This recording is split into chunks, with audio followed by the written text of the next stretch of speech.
Mathieu Renaud, vous êtes maître de conférences en philosophie à l'université Paris 8 Vincennes-Saint-Denis et vous publiez une biographie, celle de C.L.R. James, sous-titrée « La vie révolutionnaire d'un Platon noir », c'est aux éditions La Découverte. Alors vous notez vous-même que le public français ne connaît sans doute pas beaucoup James, pas plus que d'ailleurs les penseurs de la Caraïbe anglophone. Qui était-il ? Alors C.L.R. James est né en 1901 à Trinidad, une colonie de la couronne britannique. À l'époque, il vit à Trinidad il a une formation britannique, une éducation, comme il dit, occidentale, et il se passionne à cette époque toute sa jeunesse pour le cricket et la littérature. Il insiste beaucoup là-dessus. Il reste à Trinidad jusqu'en 1932. Il se rend en Angleterre où il veut poursuivre une carrière littéraire, c'est ça son but au départ, mais comme il le dit, en Angleterre, il va faire la découverte de la classe ouvrière dans la petite ville de Nelson où il habite pendant un moment. Et il découvre par là même le marxisme et en particulier l'histoire de la révolution russe de Trotsky qui fait sur lui une impression énorme. En fait, il restera toujours attaché à ce texte, même quand il remettra en cause la trajectoire politique et les idées de Trotsky. Il s'intéresse aussi à d'autres textes comme Le déclin de l'Occident d'Oswald Spengler. Enfin, il devient un marxiste, il intègre les groupes trotskistes, il devient une figure importante de la 4e internationale et il publie des textes à ce sujet en Angleterre. Mais à la même époque, il a commencé à écrire une histoire de la Révolution haïtienne qui va d'abord prendre la forme d'une pièce de théâtre, d'une tragédie historique, sur Toussaint Louverture, le héros de la Révolution haïtienne, et qui va se traduire aussi dans un ouvrage d'histoire, mais un ouvrage qui est aussi plein de littérature, qui est Les Jacobins noirs. À la suite de ça, il va faire un séjour de 15 ans aux États-Unis, au départ invité par le Socialist Workers' Party trotskiste aux États-Unis. Il passe donc 15 ans aux États-Unis et il devient un spécialiste de la question noire américaine, avec cette thèse qui est centrale chez lui, qu'il faut préserver l'autonomie des mouvements noirs américains, des mouvements radicaux, si on veut ensuite les intégrer. Enfin, c'est justement pas les intégrer, mais qu'ils s'intègrent d'eux-mêmes ou qu'ils participent d'eux-mêmes à la lutte pour le socialisme. À cette époque-là, James développe aussi un ensemble de thèses ou d'interventions sur la théorie marxiste où il défend une conception de l'auto-émancipation des masses ouvrières et des masses populaires en général, en rupture avec la conception du parti d'avant-garde défendu par Trotsky. Il y a aussi tout un ensemble de thèses à cette époque-là sur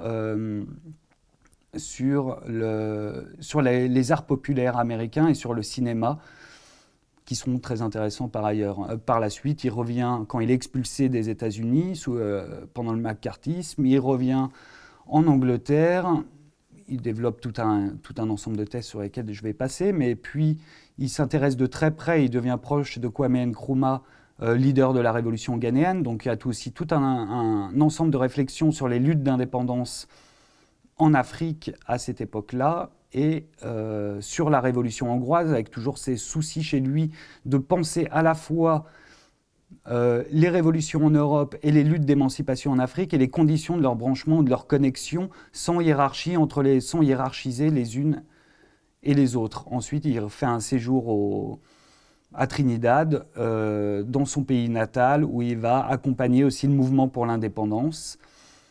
Et il continue, le parcours se poursuit comme ça, il devient une sorte, déjà à l'avance plus tard, une sorte de star, dans une certaine mesure des campus américains, considéré comme un précurseur des Black Studies, et il va mourir à Londres en 1989.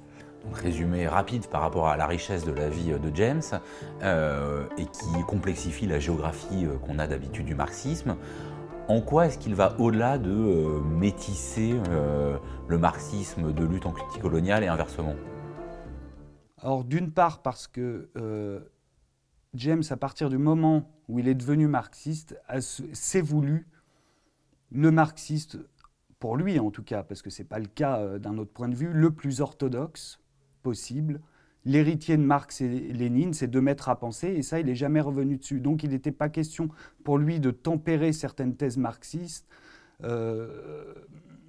en avançant l'argument qu'elle ne permettait pas de penser les luttes de libération nationale, l'anticolonialisme. Donc il y a cette fidélité, peut-être parfois même excessive, comme c'est ce qu'a pu reprocher à James quelqu'un comme Castoriadis, au marxisme, en particulier au Capital de Marx. Et d'un autre côté, contrairement à beaucoup d'autres, il n'a jamais voulu sacrifier l'autonomie et l'indépendance des luttes anticoloniales et des luttes noires en général. Il disait que cette autonomie était à condition de possibilité de leur branchement avec la lutte pour le socialisme. Donc il n'y a pas de solution de compromis, en fait, pas de forme de socialisme anticolonial qui serait vaguement, ou même qui serait vaguement inspiré du socialisme ou du marxisme. Non, c'est un marxisme qui, en tout cas, se veut orthodoxe, et inversement, c'est pas un marxisme qui s'intéresserait, après coup, ou qui intégrerait après coup les luttes de libération nationale. Non, il s'agit de penser pour lui la conjonction de ces luttes sans donner le privilège à l'une sur l'autre, même s'il reste par ailleurs, et c'est aussi une tension qu'il faut considérer comme productive, je pense, dans son œuvre plutôt que comme un défaut.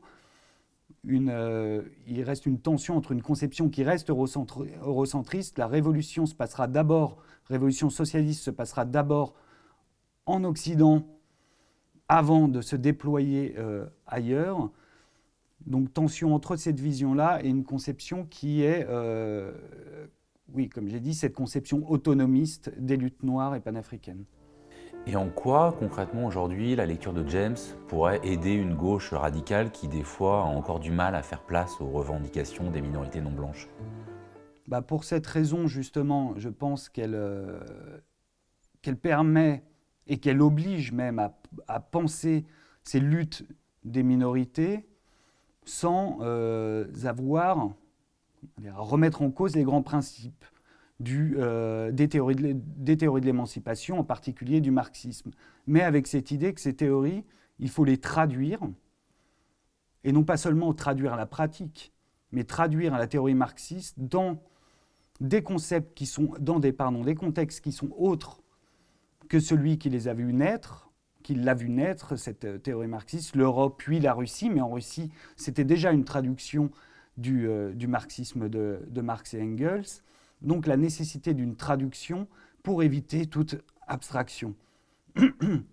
Et le problème peut être en fait que cette gauche radicale a parfois l'impression d'avoir affaire à des revendications de minorités qui sont entièrement nouvelles, alors que tout au long de l'histoire, et en particulier au long de l'histoire révolutionnaire des derniers siècles, depuis la Révolution française, cette question de lier un mouvement révolutionnaire à des revendications de minorités a toujours été présente. On pense donc à la Révolution française et à son lien avec la Révolution haïtienne, qui n'en a pas été seulement une conséquence indirecte et de peu d'importance. Non, c'est la Révolution haïtienne qui a participé à l'universalisation effective des principes des Lumières et de la Révolution française. Et plus tard, on peut penser aussi à la guerre de sécession, la seconde révolution américaine, si on veut, qui est intimement liée au mouvement d'émancipation des esclaves par eux-mêmes, et jusqu'à la révolution russe, la révolution soviétique de 17,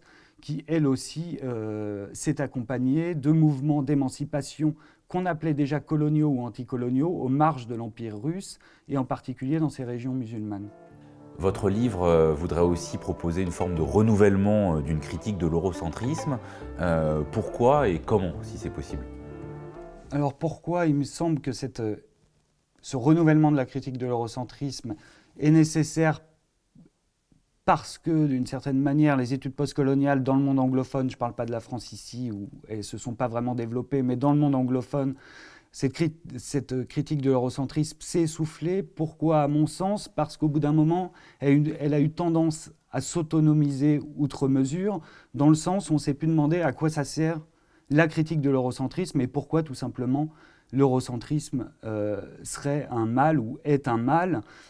Et et surtout, pourquoi la question qui n'est plus posée, qui me semble absolument nécessaire, c'est en quoi la critique de l'eurocentrisme reste nécessaire pour les théories de l'émancipation et pour penser une théorie de l'émancipation qui soit réellement à la mesure du monde.